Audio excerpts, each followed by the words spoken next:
Mesdames, Messieurs, bonsoir. Merci de suivre Télémétropole à l'heure de Métro News. Bienvenue à tous dans cette nouvelle édition de ce journal par la semaine. Voici les titres à la une de ce 30 avril. Malgré les annonces officielles, les attaques de gangs persistent de la région métropolitaine de Port-au-Prince. De l'Artibonite, le gang de Savien frappe encore pour une troisième journée consécutive. Cris de panique, des habitants de Petite-Rivière se sont réfugiés à Verrette sous le regard passif des forces de l'ordre. Washington envisage de classer les gangs haïtiens comme groupe terroriste. L'administration Trump a informé le Congrès des sanctions renforcées qu'elle prend contre les supporters des gangs haïtiens. Également au titre de ce mercredi, visite du ministre russe des Affaires étrangères en République dominicaine.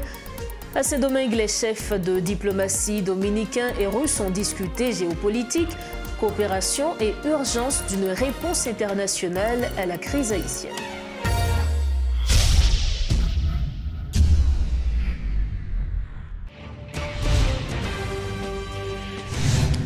Bienvenue à tous au développement des titres de l'actualité. Contrairement aux récentes annonces des autorités policières, les bandits continuent de semer la terreur dans plusieurs quartiers de la région métropolitaine de Port-au-Prince. À Delma 17, 19 ou encore à Nazon, les activités sont encore dysfonctionnelles. Des scènes de pillage d'entreprises sont monnaie courante dans ces zones, rapportent des riverains. Devant l'ampleur de cette grande criminalité et dans ce contexte marqué par la progression constante des gangs, il exhorte les autorités à prendre des mesures concrètes pour contrer l'action des gangs. Suivez ce reportage de Richie Fortuné et de Guitry Choisy. L'ambiance infernale imposée par les gangs continue de marquer le quotidien des citoyens dans de nombreux quartiers. Si la PNH annonce avoir débloqué certains axes routiers, dont Nazon, Delma 17 et 19, la réalité sur le terrain se présente autrement. Entre l'absence de consolidation des zones libérées et la multiplicité des stratégies utilisées par les bandits, ces zones restent largement hors du contrôle des autorités. À longueur de journée, la population joue sa survie. Porte-parole, la police a fait déclaration hier, elle dit Nazo récupéré, activité reprendre, c'est pas vrai du tout. Actuellement, là, c'est tout compliqué parce que nous toujours là pour avec eux. Nous toujours jouer nous temps de jouer nous. Bon actuellement là nèg mouton gros drapeau américain sur la zone. Non, parce que limite mon Christois c'est Acacia. On va pas traverser quand faut Acacia alors la marché. On va pas traverser. Pour qu'on gagne toi t-shirt donc hier soir, gagne toi t-shirt kon boy ça gagne yon. Comme si monsieur brigadier c'est yo plus quoi dans t-shirt ça parce que yo consenti il fait plus travail que l'autre deux. Li temps pas ni pas présent, a gen monde qui dormi hier soir dans Christois. Ils sont des centaines dans des camps de fortune ou chez un proche après avoir fui la violence des gangs. Alors que des mesures sont annoncées régulièrement pour faciliter leur retour chez eux, des déplacés dénoncent la lenteur des opérations policières. Non seulement route Nazon toujours libre, route Nazon c'est lui-même qui va avoir accès avec Christois et chaque jour il y a une attaque sur Christois, il a pété sur Christois. Bon, moi-même, la première fois, je me battre de bail ça du tout. Pour auparavant, il était en amélioration, mais pour le moment là, et même bagaille là. Des tirs sporadiques ont été entendus de nouveau à Crissois durant la journée de ce mercredi. Une épaisse fumée noire est également constatée dans plusieurs zones. Visiblement, il s'agit d'incendies allumés dans plusieurs maisons. Les rares personnes rencontrées déplorent la réduction constante de leur espace vital en raison de la progression des gangs. Les jours passent et se ressemblent pour ces citoyens qui ne savent plus à quel sein se vouer. 17, d'après ça m'apprend 17 sont côté presque éliminés. En forme, 19 là sont partis là de en fonction. Sont partis là 19 là en fonction. 3h du matin, nous là. 1h du matin, nous là. Gardez l'homme et nous camper là, nous avons à nous. Mais pas nous. Nous ne pouvons pas quitter le zone. Et m'a tourné douce encore. C'est pas tigre et pas lion qui a brisé l'homme à l'homme. Moun tête pour vivre, moun tête pour mourir, entendre ta pour nous. Les interrogés ne cachent donc pas leur frustration quant à la détérioration du climat sécuritaire du pays, dans un contexte où les déclarations des décideurs ne sont pas toujours suivies d'action. Entre-temps, l'administration Trump envisage de classer les gangs haïtiens parmi les groupes terroristes, selon les informations disponibles. Dans l'Artibonite, les membres du gang de Savien ont de nouveau sévi ce mercredi dans la commune de Petite-Rivière. Tôt dans la matinée, ils ont envahi les localités de Aubourg, La Verdure et Haut-Fourneau, semant la panique parmi les habitants, contraints de fuir vers Verrette. La police en sous-effectif tente d'intervenir pour contenir la situation. Toujours dans ce chapitre, l'administration Trump prévoit de désigner les gangs haïtiens comme des organisations terroristes étrangères selon des informations relayées par la société de presse. Cette mesure entraînerait des sanctions sévères contre toute personne ou entité leur apportant un soutien matériel. Ces mesures visent aussi d'autres groupes criminels tels que le gang vénézuélien Tren de Aragua. En toile de fond, l'utilisation de lois anciennes comme l'Alien Enemies Act donne au président des pouvoirs étendus pour expulser ou détenir des étrangers sans passer par les tribunaux de l'immigration. Autre dossier à Metro News, le ministre dominicain des Affaires étrangères a salué la première visite officielle en République dominicaine de son homologue russe, soulignant une rencontre qualifiée de productive dans le contexte des 80 ans de relations diplomatiques entre les deux pays. Les discussions ont porté sur des enjeux géopolitiques actuels, le multilatéralisme ainsi que la situation critique en Haïti. Le ministre dominicain a plaidé pour une action urgente et coordonnée de la communauté internationale, notamment à travers une mission multinationale soutenue par l'ONU. Les deux parties ont également exploré des opportunités de coopération économique, touristique et culturelle et ont célébré l'annonce de l'ouverture prochaine de l'ambassade de Russie à Saint-Domingue, marquant une nouvelle étape dans le renforcement des liens bilatéraux.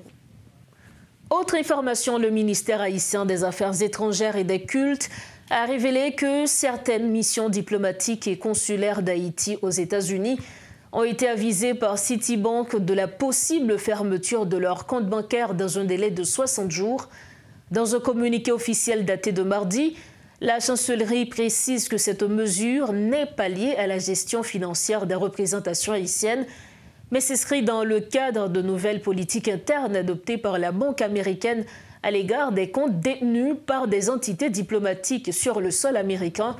Face à cette annonce, le ministre des Affaires étrangères, Jean-Victor Harvel Jean-Baptiste, a mandaté l'ambassadeur d'Haïti à Washington pour entamer des discussions avec les responsables de la Citibank afin d'évaluer les conséquences de cette décision et envisager des solutions de rechange de manière à préserver les opérations diplomatiques et consulaires.